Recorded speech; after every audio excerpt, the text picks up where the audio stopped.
जिला में हमारे साथ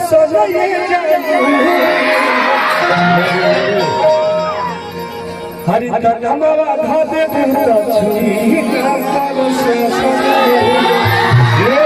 हरि की देवरा के बिगड़ल बाटे ए बड़का भैया बड़े लाइट लाइट लाइट हरले बगा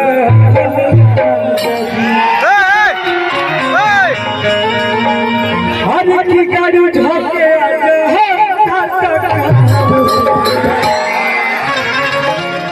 हरि की छुट्टी लेके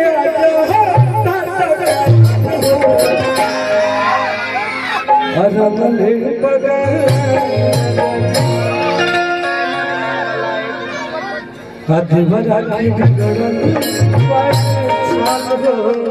ए बड़का भैया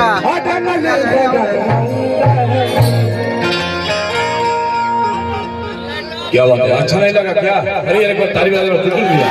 ये देखो हम लोग को ये नहीं बोला ये सब आपके दीवाने पर हाथ उठा के बस ऐसे कर दीजिए ऐसे हाथ हम लोग ऊपर कर दीजिए ऐसे कर दीजिए बस।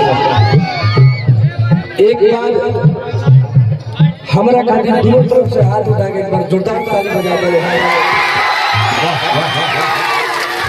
हरि की चलेला जिला में हमारे साथ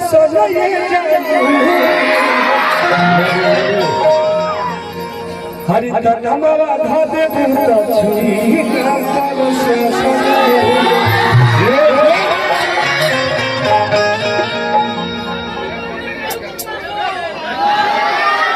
और इस गाना में इनकी बहन कमल सिंह जी थी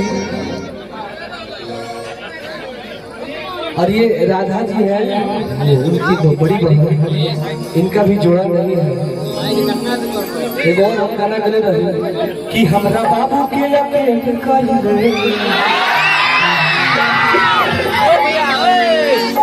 हमरा बाबू के अकेले कहिए दिल का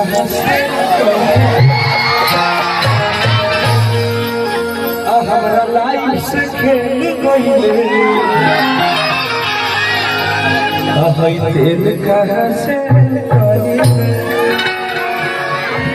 मैं जाऊँगा अंदर में आप कुछ बोलो बाद हम गाते हैं ठीक है। एक हम गाना गाएंगे हर किया ने तो हमको सारा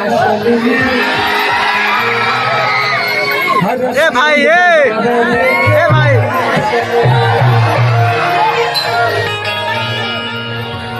हरे गिरे पगली ते मोटाए लगल जब से ज्यादा टुनटुना के गाए।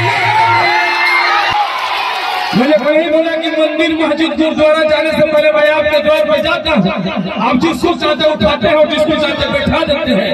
इसलिए कहा भी है कि कोरा कागज भी आज एगो चांद बनौले वाली, कोरा कागज भी आज एगो चांद बनौले वाली, जमीन के आसमान बनौले वाली।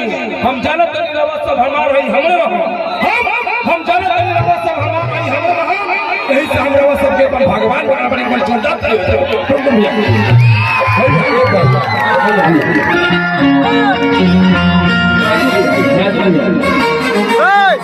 बहुत ही अच्छे गीत हमारे राजू भैया, एक बार ताली बजा दिया। क्या बताइए भैया मोबाइल बनो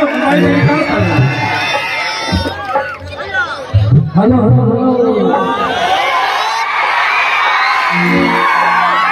आप सुबह से बता दें कि हमारे लिए हिंदी की बड़ी जबरदस्त गाना बड़ी जबरदस्त है। थोड़ा सा